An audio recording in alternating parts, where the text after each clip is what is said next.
Welcome everybody to another episode of State of Decay. This will actually be our season finale, as a lot of stuff has happened in this episode to lead up to the end of the game. As you can see, one of the clips here that's going on will kind of give you a good basis of how this episode went.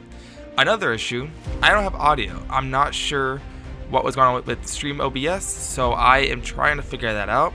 But I'm hoping to fix that in the next season of this game coming out next week.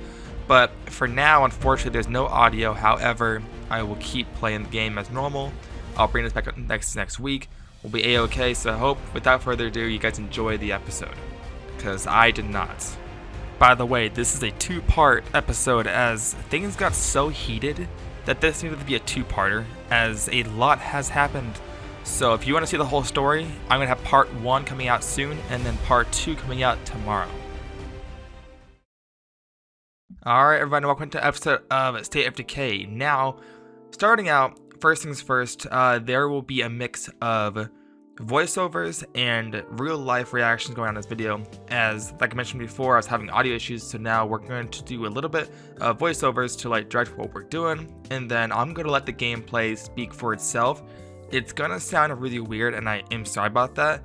My goal is to fix that. But for right now, I can't do anything about the audio since the game saves regularly. So I can't do anything about it.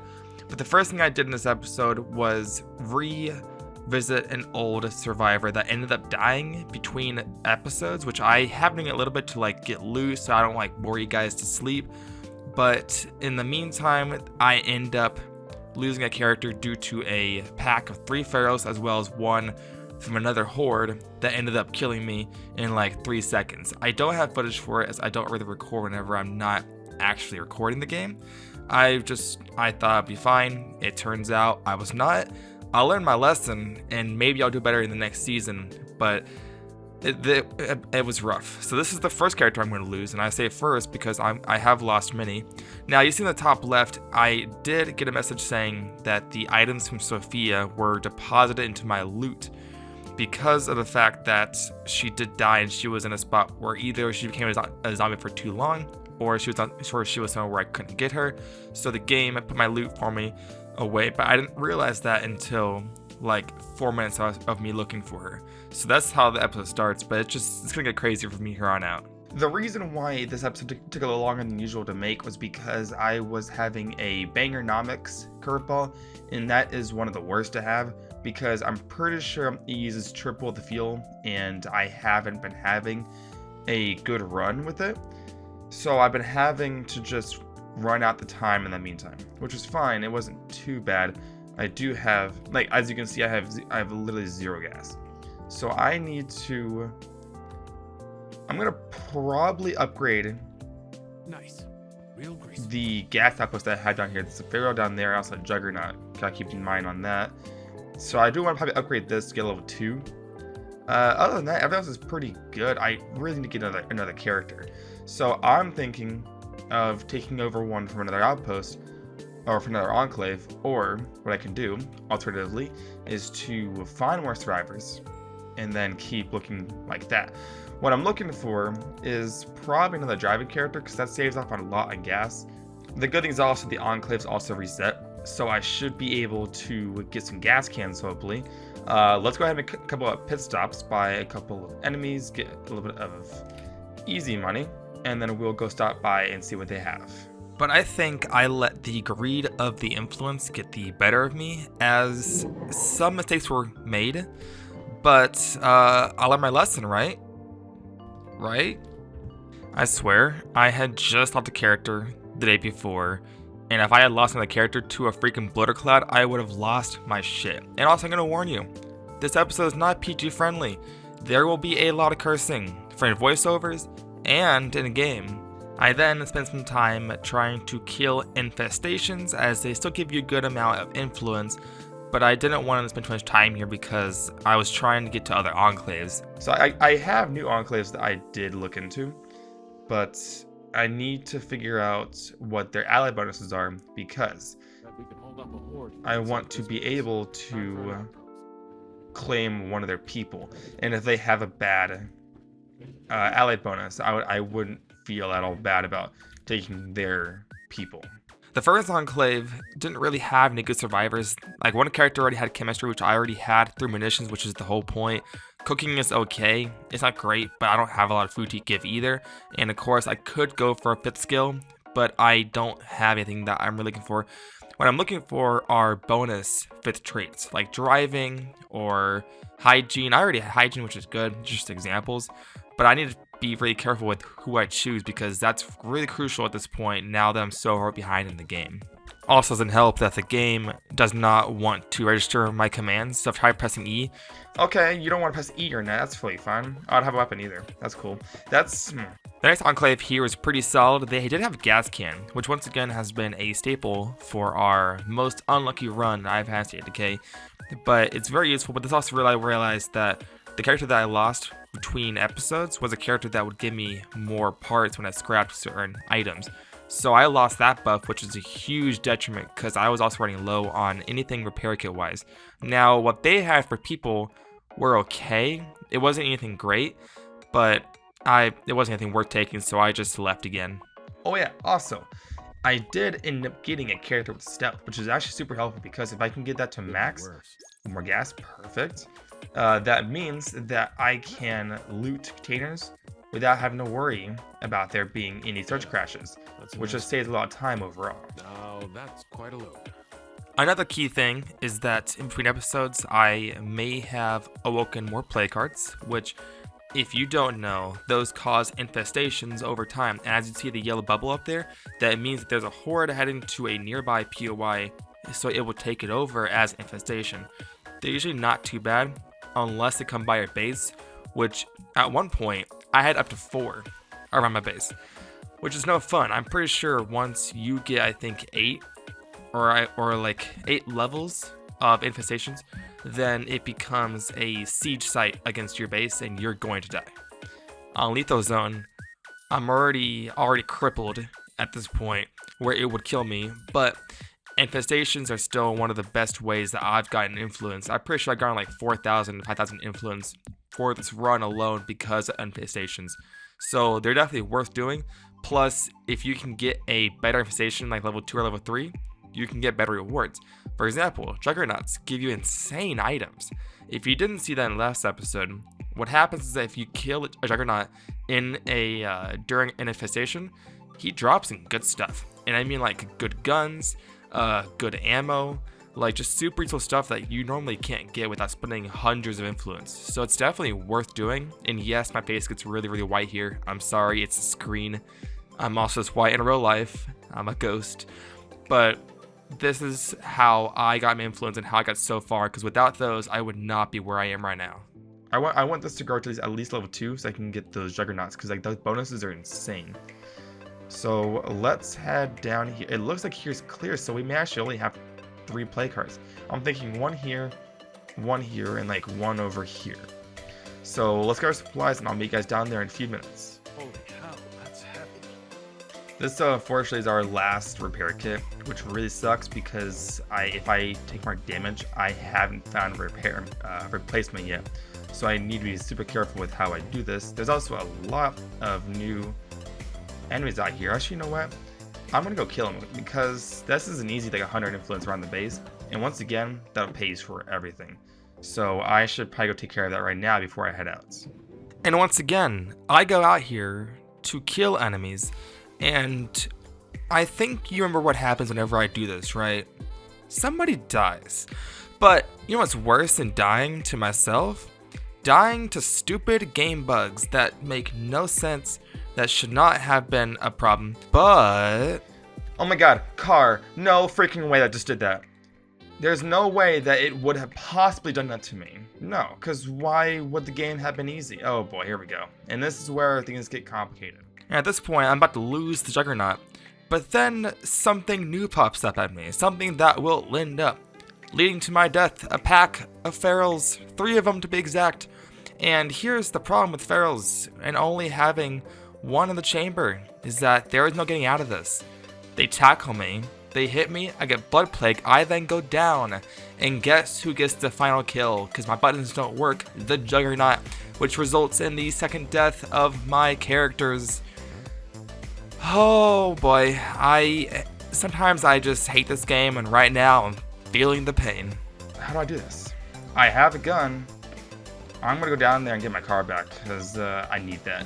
If that car did not flip over in the most stupid way, it would have been fine. But no. I need a rest. Here's the problem. This game is great, right? I freaking love the game. But it seems like the stupidest things that shouldn't be happening happen, and that really messes up the whole game.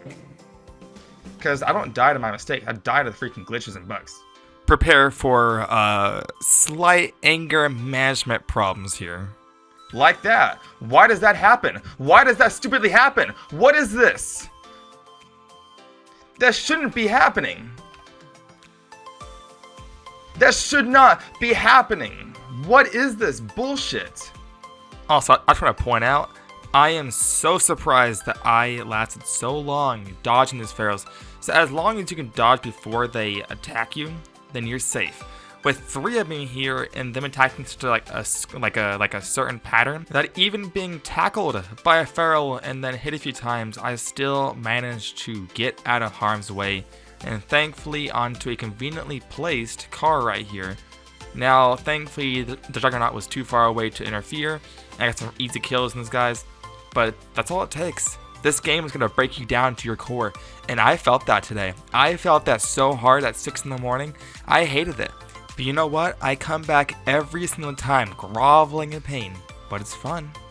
This is just why I don't know why I keep playing this game. I love it, but I get so frustrated at the stupidest things that happen that shouldn't be happening. And it's ridiculous. And now I lost 2 characters to the stupidest stuff, like the car falling over. Why? It's dumb. This game is very, this world is now very near recoverable. Like I don't think I can recover from this. And then I try to recover some loot from a body, and I make the mistake of fast searching, which is fine because there's a chance that you won't get zombies. But then the game does this to me. Nothing like that. Someone must be looking out for me. No. What do you mean no one heard that? Clearly somebody heard that. With now 2 people left on my team rather than the 4, it is now time that I start to focus more on people, and thankfully one enclave that was only friendly asked to move bases, which means that they become allied and I can figure out what their new ability is going to be. So I went ahead and made my way over there. You saw the gravestones that are there. I got 2 left. I got a lot of work to do.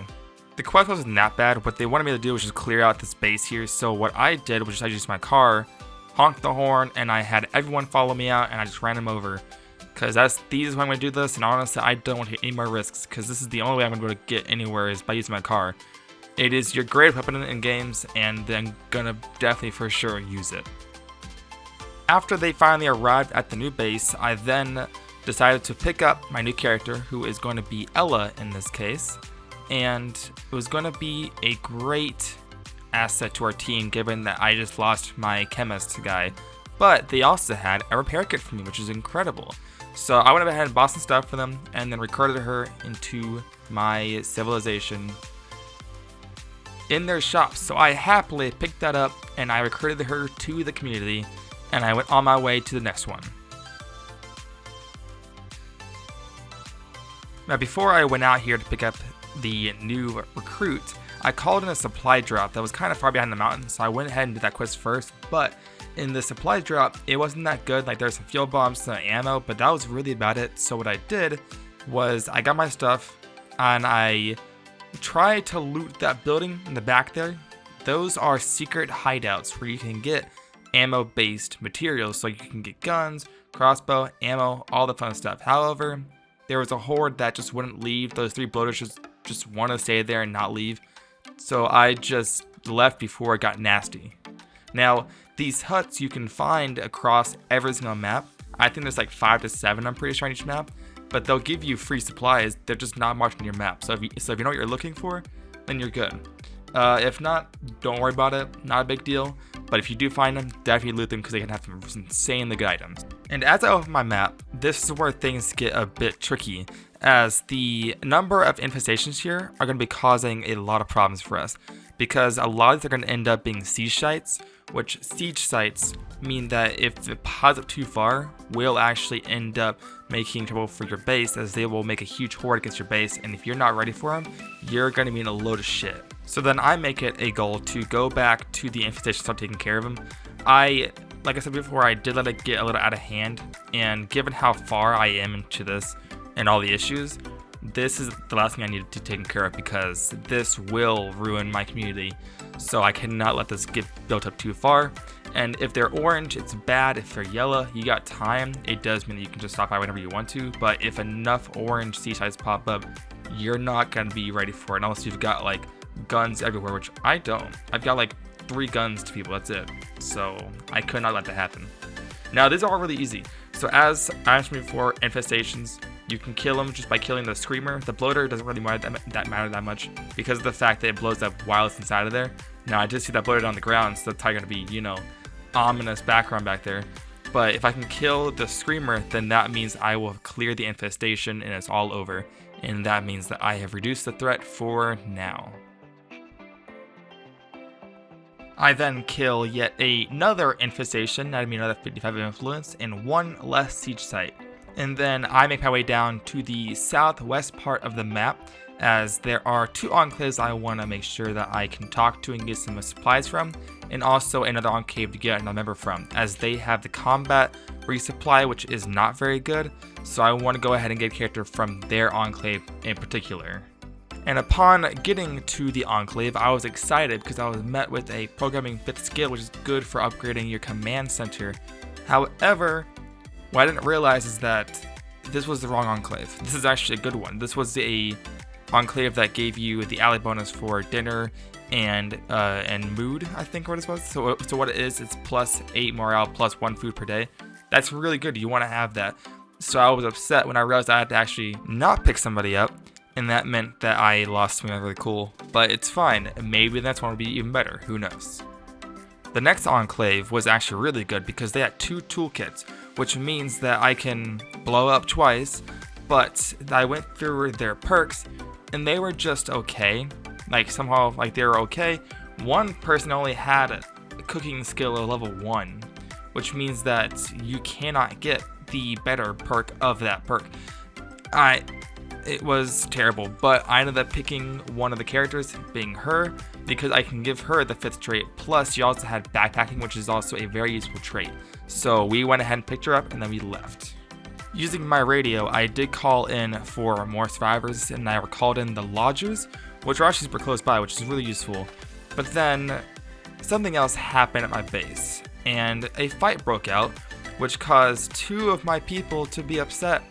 And not only does the instigator give me a morale boost, so it does the victim, which by itself is like minus 10 for the morale boost. But here's the thing, in lethal zone, your morale debuffs are multiplied by 30%, which means that I lost minus 13 really, and because I was also not having enough beds, I had to build more, which was fine. It was super easy fix. I had the materials, so it was actually fine. But man, I can't be having these problems today, guys. Please work with me. I finally met up with the lodgers, and the first thing I saw in their shop was a toolkit, which is insanely good. Now, it was a little pricey, but honestly, it was definitely a worth to everything. Plus, a bolt crafting tool set, which allows me to craft more of the light bolts for the same price. So rather than being 30, now it's 45. And if you add that with a certain 5th trait of carpentry, that goes up to 60. So you can get some insane stuff going on here, but this is as good as the good luck ends, because they eventually asked me for some supplies and I cannot deliver, and here's what happened. While I was at another enclave trying to figure out who else I can take, the lodgers wanted a rack sack of gas, which is fine. I actually, at the time, I used my radio command that like made everything cheaper, so it was totally fine. But this is where everything kind of goes off the rails here. I would think that this would be a simple exchange. I bring them the gas and we're all good. But then this horde shows up and I'm thinking, oh, I'll let them take care of it. It's fine, right? Like, how bad could it be? There's like 8 right now. Like, how bad could it be? And I side here, folks, I don't really want to get any more damage because that's kind of how things go. And then we have some new contenders into the field. As time goes on, more and more start showing up because what the zombies here are doing they'll yell they can't get to me, which calls in reinforcements, which just calls in bigger and bigger hordes. And these guys have terrible aim. Like, they can't shoot to kill anything except for like that 1 or 2 zombies that are on the ground. That's all I've gotten so far. And then something else pops up. And you guessed it, my luck has now given me 3 new ferals to deal with. And thankfully, I have shotgun, which is the most effective weapon for killing ferals. But what in the fuck? How many am I gonna see today? Like, here's the thing. They're easy to kill with a car. But I'm not in a car. I'm on a car. All I have is a gun. If I had no weapon, I'll stay here forever. But no, it doesn't end here. It keeps going. Killing those ferals also opened the play card. And before I open the minimap, do you see how all the zombies just keep coming? Yeah, they keep coming. At this point, there's like 20, 30, and I've already marked a bunch of play cards on the map. Like, if I keep this up, this is gonna be like way more trouble than I really want this. Now we're up to like 30 zombies deep. But it's not over yet. There's more. As I was running away, I, for some reason, could not hop this fence, and you see that in the corner of my eye? Yeah, another feral has joined the party. And I don't know why. The game, once again, is bugging out. It doesn't let me hop onto fences or anything. But sure enough, there's another feral, so that makes 4 for this party. Who, once again, was easy to kill. But what the fuck, game? Come on, give me a I'm literally just here to pass gas, and I'm gonna go. That's it. Here comes the horde, and guess what? A juggernaut appears, which means I cannot use my car, which means I gotta run on foot and hope that I don't see another feral, because if I see another feral, it's all over. But guess what? This is how the game just is sometimes. Get used to it, Eric. Get used to this. This episode got so long and so frustrating that I made this into a 2-part series. The first part you just watched. If you want to see things get even crazier to the point where I want to rip my hair out and my brains out and give it to the zombies, watch part 2. It'll be out tomorrow. You're not going to want to miss it. It's going to make me get so upset. It is going to be the end of the game, and you're going to want to see what happens. So I'm glad that you guys enjoyed this episode to watch it to the very end, because it was less than exciting for me to watch. But you know what? I had fun. I learned my lessons. I'm sure I'm going to end up losing the same game next time and next season. But if you want to see all of it, you got this. Don't need help. Look at that. Of course I do. If you want to see how this fight goes with the black play card, by the way, which is the most dangerous play card in the game that causes me so many problems, watch part 2. It'll be out tomorrow morning, guys. I'll see you guys in the next episode. I hate this game so much.